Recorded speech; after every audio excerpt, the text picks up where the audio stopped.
warahmatullahi wabarakatuh. Shalom Namo Buddhaya, salam sejahtera bagi kita semua dan salam harmoni. Perkenalkan, nama saya Niputu Gita Suci Maharani dengan NIM 2311011005 yang pada kesempatan kali ini akan mempraktekkan konseling kognitif dengan setting layanan konseling kelompok. Selamat pagi anak-anak. Pagi, Bu. Baik, bagaimana kabarnya hari ini? Baik, sesuai dengan sebelum-sebelumnya, untuk yang bertugas memimpin doa dipersilakan. Saya Ibu. Baik, doa akan saya pimpin. Marilah kita mulai dengan mengatur nafas, menarik nafas dalam-dalam, dan memusatkan hati serta pikiran kita pada saat ini. Ya Tuhan yang Maha Esa, kami bersyukur atas kesempatan yang Kau berikan kepada kami untuk berkumpul hari ini dalam suasana belajar dan berbagi ilmu. Terima kasih atas nikmat kesehatan, akal, dan semangat yang Kau limpahkan, sehingga kami dapat hadir di sini dengan penuh harapan. Kami mohon, berikanlah kami ketenangan hati dan kecerdian pikiran, agar kami dapat menerima ilmu dengan baik dan mengaplikasikannya dalam kehidupan. Bimbinglah kami agar selalu rendah hati dalam belajar, sabar dalam menghadapi kesulitan, dan gigih dalam mengejar cita-cita. Ya Tuhan, dalam perjalanan hidup kami, terkadang kami merasa lelah, jenuh, dan ragu. Kami mohon kekuatan dan semangat baru agar kami dapat bangkit dan terus berusaha tanpa putus asa. Ajarkan kami untuk selalu bersyukur, menghargai proses, dan melihat setiap tantangan sebagai kesempatan untuk tumbuh dan belajar. Kami juga berdoa agar Engkau menjaga kami dari segala hal yang dapat menghalangi kemajuan kami, baik dari dalam diri maupun lingkungan sekitar. Lindungilah kami dari rasa iri, dengki, dan kebencian, serta tanamkanlah sikap saling menghormati dan tolong menolong di antara kami. Ya Tuhan, berikanlah kami kemampuan untuk menjadi pribadi yang bijaksana, berakhlak mulia, dan bermanfaat bagi orang lain. Bantulah kami untuk selalu menjaga persatuan dan kerukunan, serta membangun lingkungan belajar yang aman, nyaman, dan penuh kasih sayang. Kami juga berdoa untuk guru-guru dan semua orang yang membimbing kami. Semoga Engkau memberkati mereka dengan kesehatan, kesabaran, dan kebijaksanaan dalam mendidik dan membimbing kami. Ya Tuhan, semoga setiap langkah kami hari ini dapat menjadi bagian dari perjalanan menuju masa depan yang lebih baik. Berikanlah kami kemampuan untuk memanfaatkan waktu dengan sebaik-baiknya, dan semoga ilmu yang kami peroleh menjadi cahaya yang menerangi jalan kami. Kami serahkan segala harapan dan doa ini kepadamu dengan penuh keyakinan dan keikhlasan. Amin. Doa dapat diakhiri.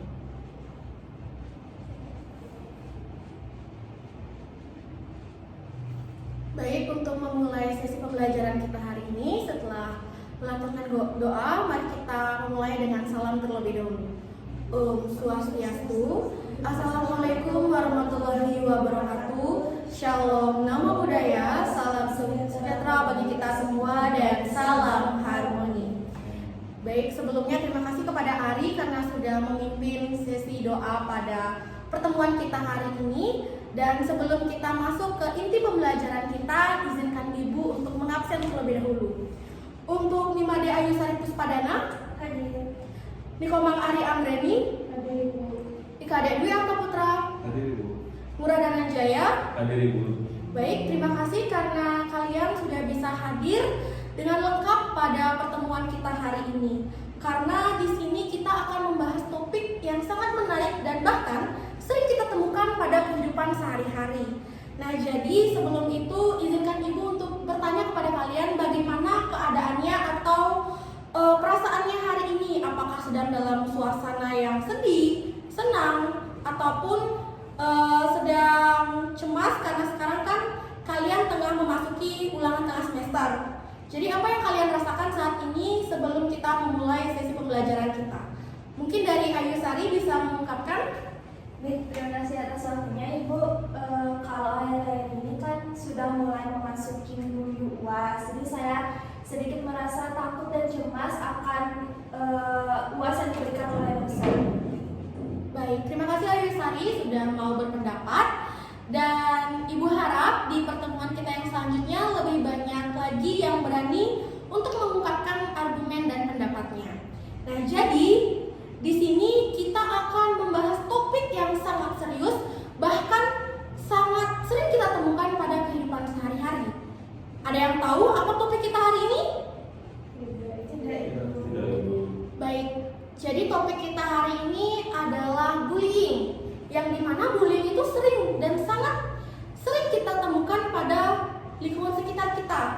benar seperti itu? Benar, Benar, Ibu. Ibu. Baik, jadi di sini kita akan membahas bullying yang lebih intens lagi, yaitu bullying verbal. Yang dimana sebelum kita membahas lebih jauh, mari kita cari tahu dan mari kita pahami terlebih dahulu apa yang dimaksud dengan bullying verbal. Jadi dari adik-adik sekalian, apakah ada yang mengetahui, apakah ada yang pernah mendengar tentang bullying verbal? Dan mungkin agar kita di sini sama-sama terbuka, Ibu ingin menanyakan kepada kalian satu persatu dan mengungkapkan pendapat kalian terkait apa yang dimaksud dengan bullying verbal. Jadi bisa dimulai dari Ari terlebih dahulu. Baik, terima kasih buat atas kesempatannya. Dari pemahaman saya, bully verbal itu merupakan bully yang dilakukan melalui kata-kata atau ucapan. Baik, terima kasih Ari atas jawabannya. Kita keep jawaban Ari terlebih dahulu. Dilanjutkan oleh Ayu Sari. Baik, terima kasih atas waktunya Ibu. Sama seperti Ari, mungkin saya sedikit menambahkan yang dimana melalui kata-kata itu berupa penggunaan bahasa yang kasar, merendahkan, menghina, atau mengintimidasi seseorang. Baik, kita keep juga jawaban dari Ayu Sari. Dilanjutkan oleh Murah Dananjaya. Oke, baik, terima kasih kesempatannya Ibu. Jadi pendapat saya juga sama seperti teman-teman tadi.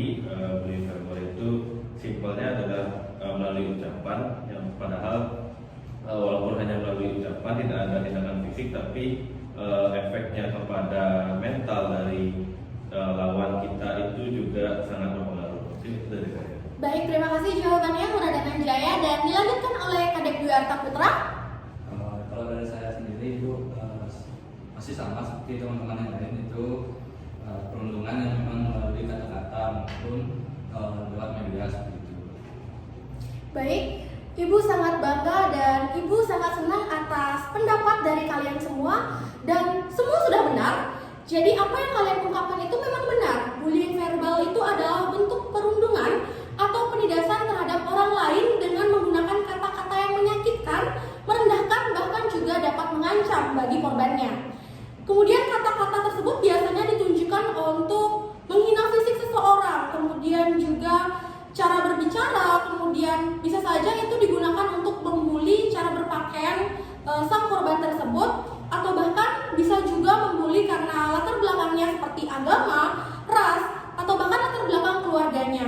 Nah, jadi di sini bullying verbal itu bisa berupa mengejek atau memberi julukan negatif, seperti misalnya ada korban yang dikatakan, kamu gendut. Nah, itu termasuk bullying verbal. Kemudian juga kata-kata bodoh, kampungan, itu juga termasuk ke dalam bullying verbal.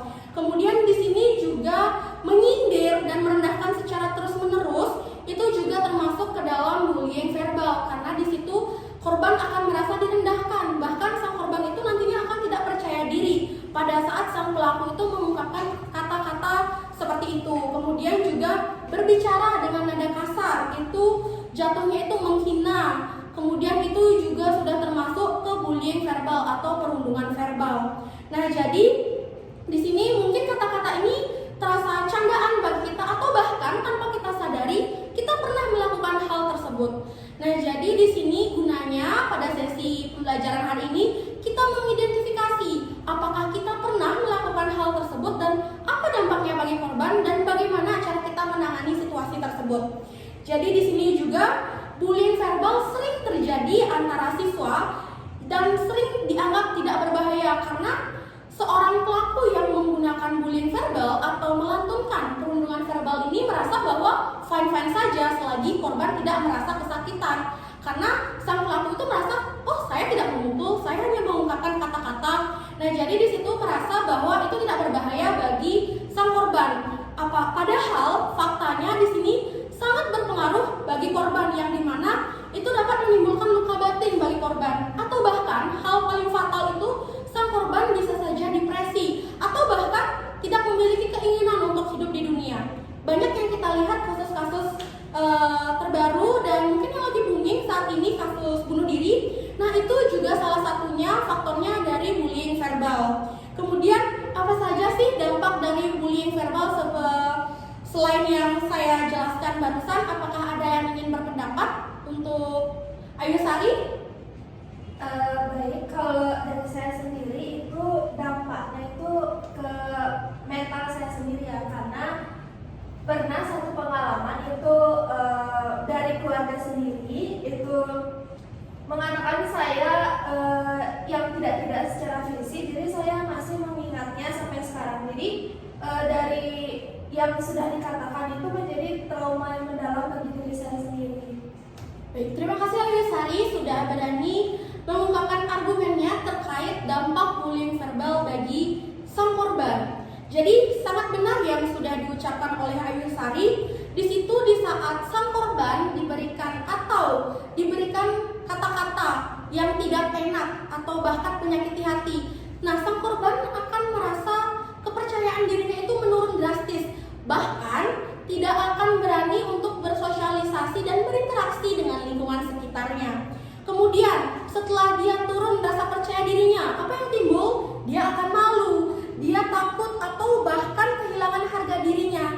Dia tidak akan pernah muncul dan akan mengurung diri, tidak berani bersosialisasi karena merasa bahwa dirinya itu rendah dan merasa sangat tidak pantas untuk ada di sini.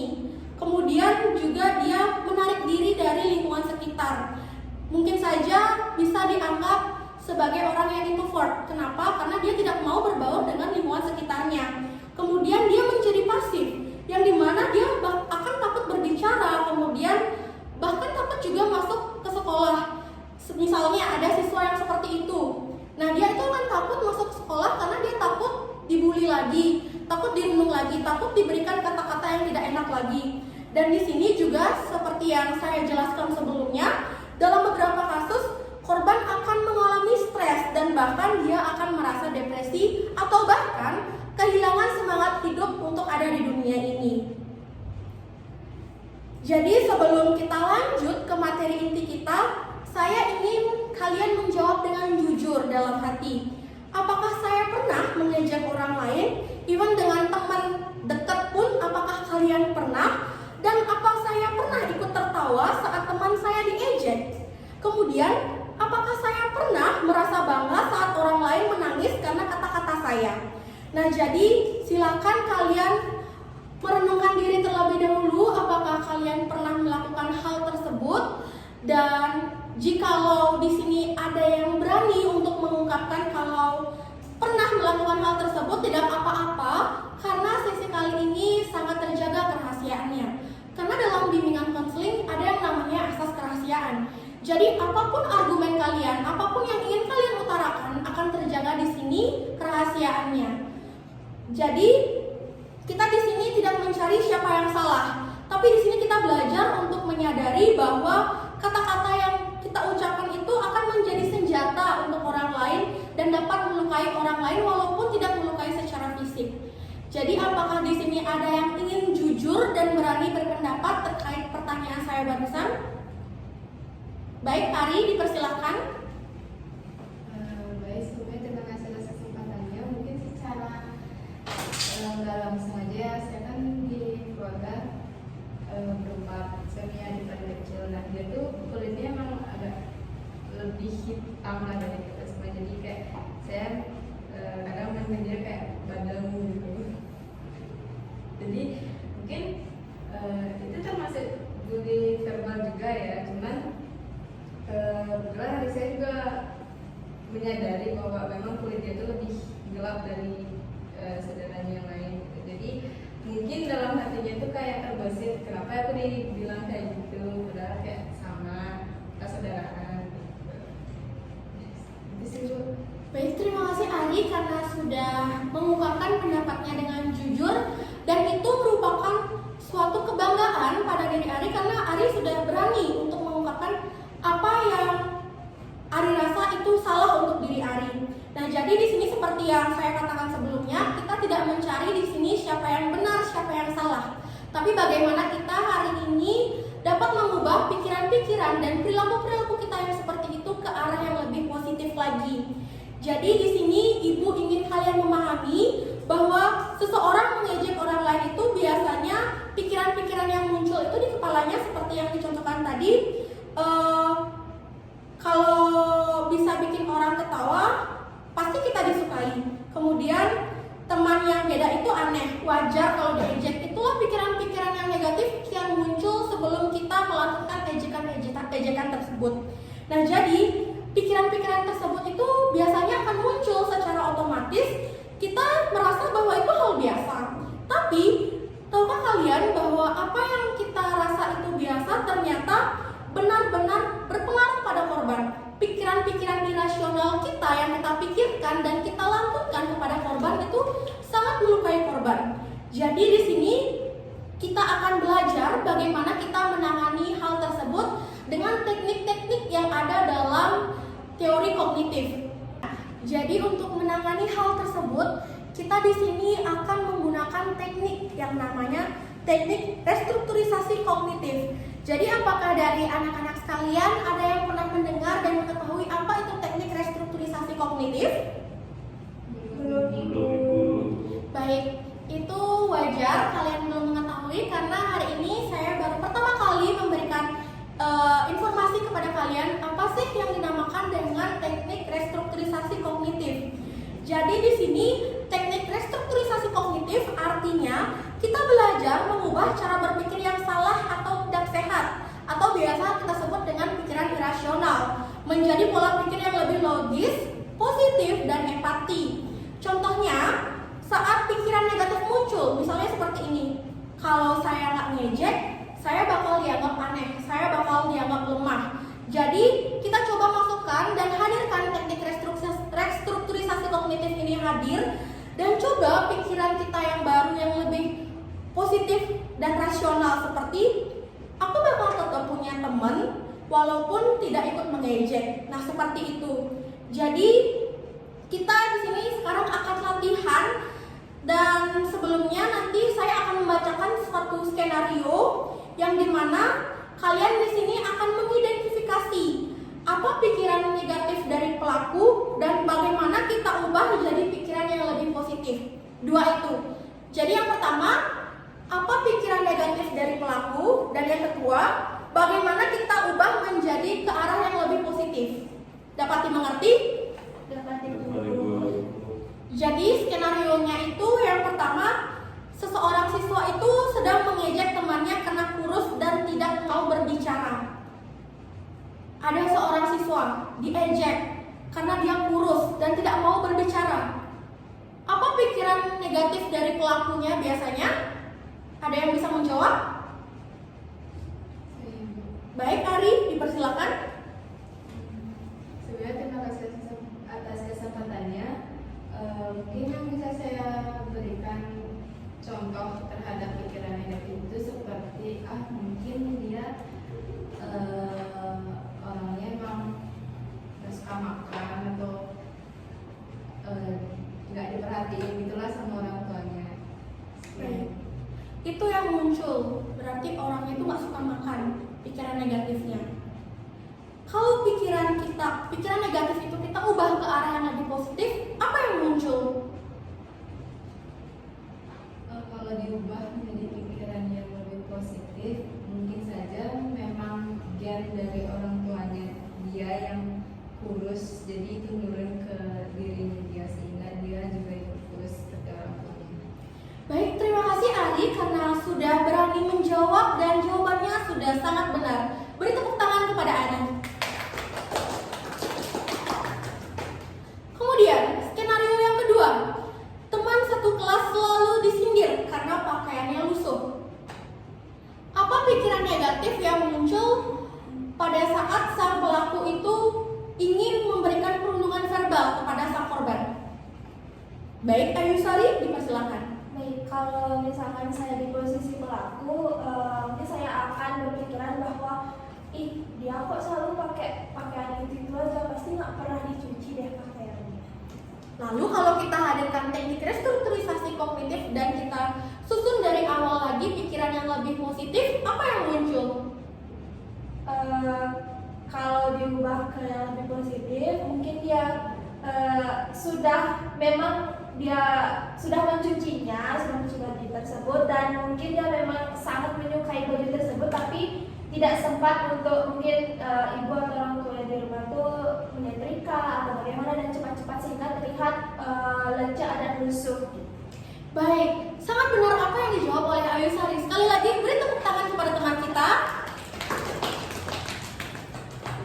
Luar biasa sekali karena saya merasa bahwa kalian sudah bisa mempraktekkan langsung dan menghadirkan teknik restrukturisasi kognitif ini hadir di sekitar kita dan dapat mengubah pikiran negatif kita yang menjadi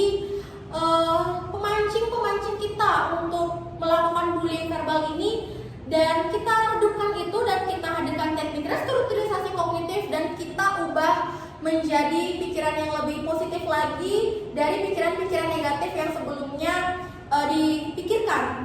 Nah, di sini sebelum saya tutup sesi kelas hari ini, saya ingin bertanya pada kalian semua, apakah yang dapat kalian petik pelajaran hari ini dan apa yang dapat kalian terima ilmu dari hari ini, dan nanti kedepannya bagaimana sikap kalian di saat kalian menghadapi situasi bullying verbal tersebut? Mungkin bisa dijawab mulai dari Murah dan Anjaya.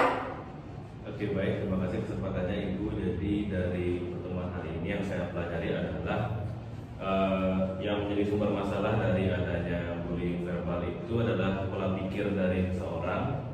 Jadi alangkah baiknya sekarang dengan kita mengetahui teknik yang Ibu sampaikan tadi, kita mulai lebih memikirkan hal-hal yang lebih positif. Misalkan seperti tadi, skenario pertama adalah pikiran jahat, di mana misalkan dalam kasus pakaian busuk tadi itu dia mungkin orang yang tidak bersih, itu pikiran jahatnya, tapi kita harus pikirkan juga skenario lain seperti mungkin di perjalanan sekolah dia mengalami kejadian apa, dia mungkin orang yang baik, mungkin dia membantu orang terlebih dahulu.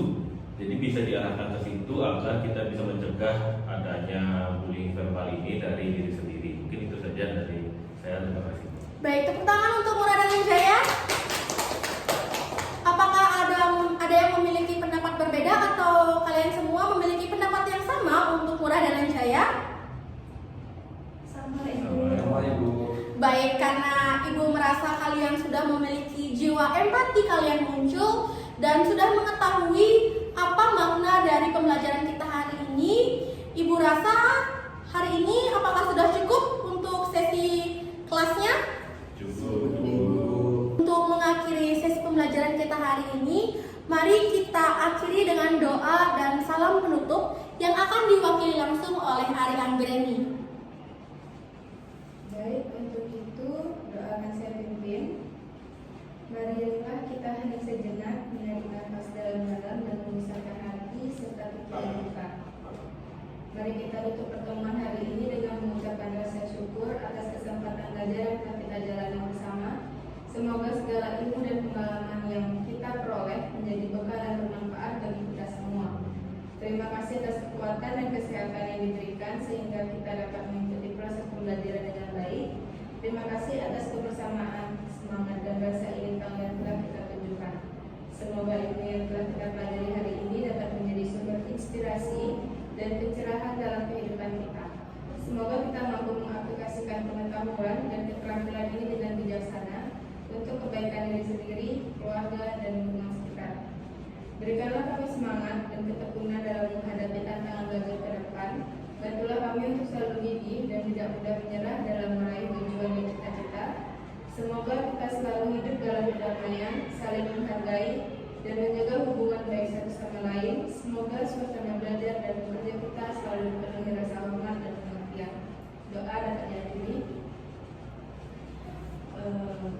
Untuk itu pertemuan hari ini saya tutup dengan salam.